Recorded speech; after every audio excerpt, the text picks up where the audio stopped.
अस्सलाम वालेकुम स्टूडेंट्स, उम्मीद है आप सब लोग बिल्कुल खैरियत से होंगे, ठीक ठाक होंगे। आज हम लोगों ने उर्दू अलिफ में सबक नंबर 6 जो कि है पंचायत, उसकी बकिया ने उसका मुताला करना है। ठीक है, पढ़ते हैं जी। जरा ख़त्म होने के बाद अलगू ने फ़ैसला सुनाया। लहजा नहायत संगीन यानी सख्त और तहक्कुमाना था, यानी हुक्म देने वाला था। शेख जुम्मन, पंचों ने इस मामले पर अच्छी तरह गौर किया। ज़्यादती सरासर तुम्हारी है। खेतों से माकूल नफ़ा होता है। माकूल कहते हैं जी मुनासिब को। तुम्हें चाहिए कि खाला जान के माहवार गुजारे का बंदोबस्त यानी इंतज़ाम कर दो। इसके सिवाय और कोई सूरत नहीं। अगर तुम्हें ये मंजूर नहीं तो हिबा नामा मनसूख हो जाएगा, यानी ख़त्म हो जाएगा। जुम्मन ने फैसला सुना और सन्नाटे में आ गया। सन्नाटे में आ गया यानी होश उड़ जाना। अहबाब से कहने लगा, भाई इस ज़माने में यही दोस्ती है कि जो अपने ऊपर भरोसा करे उसकी गर्दन पर छुरी फेरी जाए। छुरी फेरी जाए यानी नुकसान पहुंचाना।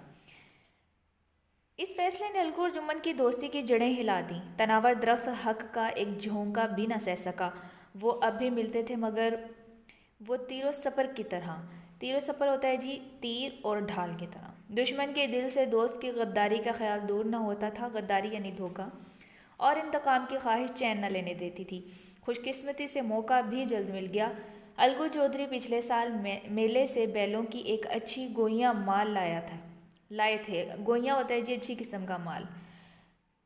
पछाई नस्ल के खूबसूरत बैल थे। पछाई यानी पश्चिमी एक नस्ल होती है बैलों की। महीनों तक कुर्बो जवार से लोग उन्हें देखने आते रहे। कुर्बो जवार यानी इर्द गिर्द से। इस पंचायत के एक महीना बाद एक बैल मर गया। जुम्मन ने अपने दोस्त से कहा, यह दगाबाजी की सज़ा है, यानी धोखा देने की, धोखाबाजी की। इंसान सब्र कर जाए मगर खुदा नेक व बद देखता है। बद यानी बुरा। अलगू को अंदेशा हुआ यानी खदशा हुआ कि जुम्मन ने इसे जहर दिलवाया है। इसके बरअक्स चौधराइन का ख्याल था कि इस पर कुछ कराया गया है। चौधराइन और फहमीन में एक दिन ज़ोरों शोर से ठनी होता है जी खूब झगड़ा होना। दोनों ख़वातीन ने रवानी बयान की नदी बहा दी। रवानी बयान की तेज़ी, तशबीहात और इशारों में बातें हुई। बारे यानी आखिरकार जुम्मन ने आग बुझा दी, यानी लड़ाई ख़त्म की। बीवी को डांटा और रज़्मगाह से हटा ले गया। रज़्मगाह होता है जी लड़ाई की जगह। इधर अलगू चौधरी ने अपने डंडे से चौधराइन की शीरी बयानी की दाद दी। शीरी बयानी खुश बयानी, दाद देना तारीफ़ की। एक बैल किस काम का, उसका जोड़ा बहुत ढूंढा मगर ना मिला। नाचार मजबूरन उसे बेच डालने की सलाह हुई, यानी मशवरा हुआ। गांव में एक समझू सेठ थे। वो यक्का गाड़ी हाँकते थे, यानी तांगा। गांव में गुड़ घी भरते और मंडी ले जाते। मंडी से तेल नमक लाद कर लाते और गांव में बेचते थे। इस बैल पर उनकी तबीयत लहराई, यानी लालच आना। सोचा इसे ले लूं। दाम के लिए एक महीने का वादा हुआ। चौधरी भी गर्जमंद थे, यानी ज़रूरतमंद थे। घाटे की कुछ परवाह न की। समझू ने नया बैल पाया तो पाँव फैलाए। दिन में 3-3 4-4 खेवे करता, यानी फेरे लगाता। न चारे की फिक्र थी न पानी की, बस खेवों से काम था। मंडी ले गए, वहाँ कुछ सूखा भूस डाल दिया और गरीब जानवर अभी दम भी न लेने पाता था कि फिर जोत दिया। दम न लेने पाना यानी सुकून भी न लेना, और जोत देना यानी गाड़ी में लगाना। महीने भर में बेचारे का कचूमर निकल गया। यक्के का जुआ देखते ही बेचारे का हाव छूट जाता। जुआ कहते हैं जी वो लकड़ी जो हल चलाते हुए बैलों के कांधे पर रखी जाती है। और हाव छूट जाना यानी हौसला टूटना। एक एक कदम चलना धोबर था, यानी मुश्किल था। हड्डियाँ निकल आई थी, लेकिन असील जानवर यानी शरीफ जानवर मार की ताब न थी, यानी बर्दाश्त न थी। एक दिन चौथे खेवे में सेठ जी ने दूना बोझ लादा, यानी दुगना वज़न। दिन भर का थका जानवर पैर मुश्किल से उठते थे। उस पर सेठ जी कोड़े रसीद करने लगे, यानी डंडे मारने लगे। बैल जिगर तोड़ कर चला, यानी जोर लगा कर चला। कुछ दूर दौड़ा, चाहा कि ज़रा दम ले। उधर सेठ जी को जल्द घर पहुंचने की फ़िक्र। कई कोड़े बेदर्दी से लगाए, यानी जालिमाना तरीके से लगाए। बैल ने एक बार फिर जोर लगाया, मगर ताकत ने जवाब दे दिया। यानी हिम्मत न रहना। ज़मीन पर गिर पड़ा और ऐसा गिरा कि फिर ना उठा। कई बोरे गुड़ और कई कनस्तर घी के बेचे थे। कनस्तर यानी टीन। 200-400 रुपये कमर में बंधे हुए थे। गाड़ी पर कई बोरे नमक के थे, छोड़कर जा भी ना सकते थे। गाड़ी पर लेट गए, वहीं रत जगह करने की ठान ली। रत जगह का मतलब होता है रात भर जागना। ठान ली यानी अहद कर लिया। اور آدھی رات تک دل کو بہلاتے رہے۔ حقہ پیا، گایا، پھر حقہ پیا، آگ جلائی، تاپا۔ اپنی دانش سے یعنی عقل میں تو وہ جاگتے ہی رہے، مگر جب پوہ پھوٹی چونکے اور کمر پر ہاتھ رکھا۔ پوہ پھوٹنا یعنی صبح کا وقت، ٹھیک ہے، تو تھیلی ندارت ہوتا ہے جی غائب۔ کلیجہ سن سے ہو گیا یعنی ہوش اڑ گئے۔ کمر ٹٹولی، کمر پر ہاتھ پھیرا، تھیلی کا پتہ نہ تھا۔ گھبرا کر ادھر ادھر دیکھا، کئی کنستر تیل کے بھی غائب تھے۔ سر پیٹ لیا یعنی ماتم کرنے لگے۔ پچھاڑیں کھانے لگے یعنی رونے پیٹنے لگے۔ صبح کو بہزار خرابی گھر پہنچے، بہزار یعنی بری حالت میں۔ سیٹھانی جی نے جب یہ المناک یعنی پریشان کن حادثہ سنا تو چھاتی پیٹ لی یعنی رونا دھونا کرنے لگی۔ پہلے تو خوب روئیں، تب الگو چودھری کو گالیاں دینے لگی۔ حفظ ما تقدم کی سوجھی یعنی حفاظت کے طور پر نگوڑے نے ایسا منحوس یعنی نحوست والا بیل دیا کہ سارے جنم کی کمائی لٹ گئی۔ اس واقعے کو کوئی ماہ گزر گئے۔ الگو جب اپنے بیل کی قیمت مانگتے تو سیٹھ اور سیٹھانی دونوں جھلائے ہوئے یعنی پاگل کتوں کی طرح چڑھ بیٹھتے۔ یہاں تو سارے جنم کی کمائی مٹی میں مل گئی یعنی ضائع ہو گئی، فقیر ہو گئے، انہیں دام کی پڑی ہے۔ مردہ منحوس بیل دیا تھا، اس پر دام مانگتے ہیں۔ آنکھ میں دھول جھونک دی یعنی دھوکہ دینا۔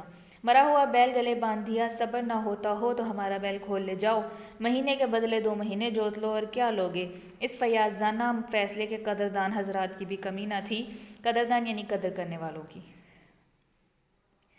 اس طرح جھڑپ یعنی لڑائی سن کر چودھری لوٹ آتے، مگر 150 روپے سے اس طرح ہاتھ دھو لینا آسان کام نہ تھا۔ ایک بار وہ بھی بگڑے یعنی ناراض ہوئے۔ سیٹھ جی گرم ہو پڑے۔ سیٹھانی جی جذبے کے مارے گھر سے نکل پڑی۔ سوال و جواب ہونے لگے، خوب مباحثہ ہوا یعنی بحث ہوئی۔ مجادلے کی نوبت آ پہنچی یعنی لڑائی کی حالت آ گئی۔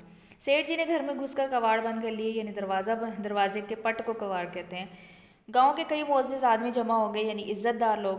دونوں فریق کو سمجھایا۔ سیٹھ سمجھو کو دلاسا دے کر گھر سے نکالا۔ دلاسا یعنی تسلی، اور صلاح یعنی مشورہ دی کہ آپس میں سر پھٹول سے کام نہ چلے گا۔ سر پھٹول ہوتا ہے جی مار پیٹ۔ اس سے کیا فائدہ، پنچایت کر لو، جو کچھ طے ہو جائے اسے مان جاؤ۔ سیٹھ جی راضی ہو گئے، الگو نے بھی حامی بھر لی۔ فیصلہ ہو گیا، پنچایت کی تیاریاں ہونے لگی۔ دونوں فریق نے غول بندیاں شروع کی۔ غول بندیاں یعنی گروہ بندیاں کرنا۔ تیسرے دن اسی سایہ دار درخت کے نیچے پھر پنچایت بیٹھی۔ رام دھن مصر نے کہا، اب کیوں دیر کی جائے، بولو چودھری کن کن آدمیوں کو پنچ بدتے ہو یعنی بناتے ہو۔ الگو نے منکسرانہ انداز میں جواب دیا یعنی عاجزانہ انداز میں، سمجھو سیٹھ ہی چن لیں۔ سمجھو سیٹھ کھڑے ہو گئے اور کڑک کر بولے یعنی گرج کر، میری طرف سے شیخ جمن کا نام رکھ لو۔ الگو نے پہلا نام جمن کا سنا تو کلیجہ دھک سے ہو گیا یعنی خوف سے دل ڈوبنا، گویا کسی نے اچانک تھپڑ مار دیا۔ رام دھن مصر الگو کے دوست تھے، طے پر پہنچ گئے۔ بولے، طے پر پہنچنا یعنی گہرائی میں پہنچنا۔ چودھری تم کو کوئی عذر تو نہیں ہے؟ عذر یعنی اعتراض۔ چودھری نے مایوسانہ انداز میں جواب دیا، نہیں، مجھے کوئی عذر نہیں ہے۔ اس کے بعد 4 نام تجویز کیے گئے۔ الگو پہلا چرکا کھا کر ہوشیار ہو گئے تھے۔ چرکا یعنی زخم، خوب جانچ کر انتخاب کیا، جانچ کر یعنی پرکھ کر اور انتخاب چناؤ۔ صرف سرپنچ کا انتخاب باقی تھا۔ الگو اس فکر میں تھے کہ اس مرحلے کو کیوں کر طے کروں، کیوں کر یعنی کیسے، کہ یکا یک اچانک سمجھو سیٹھ کے ایک عزیز گوڈر شاہ بولے، سمجھو بھائی سرپنچ کسے بناتے ہو؟ سمجھو کھڑے ہو گئے اور اکڑ کر بولے یعنی غرور سے، شیخ جمن کو۔ رام دھن مصر نے چودھری کی طرف ہمدردانہ انداز سے دیکھ کر پوچھا، الگو تمہیں کوئی عذر ہو تو بولو۔ الگو نے کسوت ٹھونک لی یعنی ہار مان لی، حسرت ناک لہجے میں بولے، نہیں، مجھے کوئی عذر نہیں ہے۔ شیخ جمن کو بھی اپنی عظیم الشان ذمہ داری کا احساس ہوا۔ اس نے سوچا، میں اس وقت انصاف کی اونچی مسند یعنی تخت یا کرسی پر بیٹھا ہوں، میری آواز اس وقت حکم خدا ہے، اور خدا کے حکم میں میری نیت کو متعلق دخل نہ ہونا چاہیے یعنی ہرگز۔ حق اور راستی یعنی سچائی سے جو بھر ٹلنا بھی مجھے دنیا اور دین ہی میں سیاہ بنا دے گا۔ جو بھر ڈلنا یعنی ذرا بھر ادھر ادھر نہ ہونا، اور سیاہ بنانا یعنی گنہگار بنا دینا۔ پنچایت شروع ہوئی۔ فریقین یعنی دونوں فریق نے اپنے حالات بیان کیے۔ جرح یعنی بحث ہوئی، شہادتیں گزری یعنی گواہیاں دی گئیں۔ فریقین کے مددگاروں نے بہت کھینچ تان کی یعنی کوشش کی۔ جمن نے بہت غور سے سنا اور تب فیصلہ سنایا۔ الگو چودھری اور سمجھو سیٹھ، پنچوں نے تمہارے معاملے پر غور کیا ہے۔ سمجھو کو بیل کی بری قیمت دینا واجب ہے یعنی ضروری ہے۔ جس وقت بیل ان کے گھر آیا اس کو کوئی بیماری نہ تھی۔ اگر قیمت اسی وقت دے دی گئی ہوتی تو آج سمجھو سے واپس لینے کا ہرگز تقاضا نہ کرتے یعنی مطالبہ نہ کرتے۔ रामधन मिसर ने कहा कीमत के अलावा इनसे तावान भी लिया जाए यानी जुर्माना। समझू ने बैल को दौड़ा दौड़ा कर मार डाला। जुम्मन ने कहा इसका असल मामले से कोई ताल्लुक नहीं है। गोडर शाह ने कहा समझू के साथ कुछ रियायत होनी चाहिए, उनका बहुत नुकसान हुआ है और अपने किए की सज़ा मिल चुकी है। जुम्मन बोला इसका भी असल मामले से कोई ताल्लुक नहीं है, ये अलगू चौधरी का भलमनसी पर मुनहसर है। अलगू चौधरी की भलमनसी पर मुनहसर है यानी उनकी शराफत पर मुनहसर है। ये फैसला सुनते ही अलगू चौधरी फूले ना समाए यानी बहुत खुश हुए।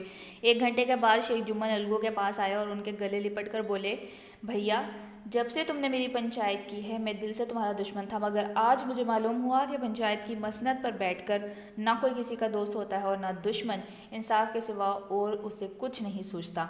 अलगू रोने लगे, दिल साफ हो गए। दोस्ती का मुरझाया यानी सूखा हुआ दरख्त फिर से हरा हो गया। अब वो चालों की ज़मीन पर नहीं, हक़ और इंसाफ की ज़मीन पर खड़ा था। ठीक हो गया।